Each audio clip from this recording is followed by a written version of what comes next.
I still quite don't believe it, but I was retiring in Leith, where I lived at the time, and was looking for a home to move into. And looking through all the leaflets of houses all over the place and what I could afford, which was very limited, to say the least. And what I nearly threw away when I looked at Fife, I'd never heard of this place at all. I'd never heard of Weems. And it said First War Drill Hole, and I thought, no. So I walked in, it was very derelict then, and I just fell in love with it and thought, somebody's got to bring you back to life. So I bought it. I think it's close to 2,000 different bits and pieces that have been given to me, I've bought over the years. I've never specialised in one particular subject. Everything from armaments down to uniforms, I've got a lot. I've got Winston Churchill's medicine glasses.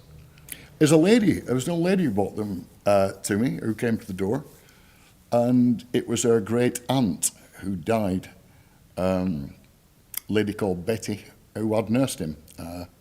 I don't know the date she nursed him, but she gave her a bag of implements plus Churchill's medicine glasses. My favourite things are possibly the shells, the brass shells. They call it trenchcraft, that have been engraved, carved, etc., etc. And I sometimes look at them with absolute wonderment, thinking a man could do this with a hammer and a nail. And he's created this extraordinary work of art. I think it was the ages of 10 and 11, probably junior school, where every adult that we knew had either fought in the Second War or had something to do with it. Even our school teachers, there was very few that hadn't fought in some branch of the armed forces. And I remember vividly the lollipop man who used to take us across the road. He had this string of medals that looked obscene. I think he had 3 rows of medals. And when I asked him what they were, he says, oh, that's just from the first. And it was a subject that wasn't talked about. It wasn't taught, and still not really taught very much about, because it was too horrific to even to contemplate it or to remember it. And it just started a life quest to find out what happened.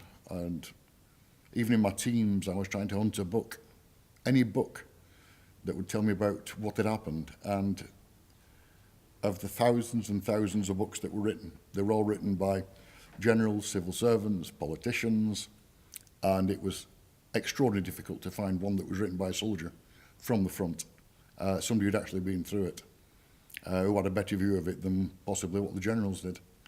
And I did eventually find it, and it started a quest, I think. Most of it's still shrouded in mystery, I should say. Sorry, not history. We still don't know the exact number that were wounded. It's possibly well over 1 million, and the only way we can track it down was from the records of the pensions. Is 1 in 5 was refused a pension.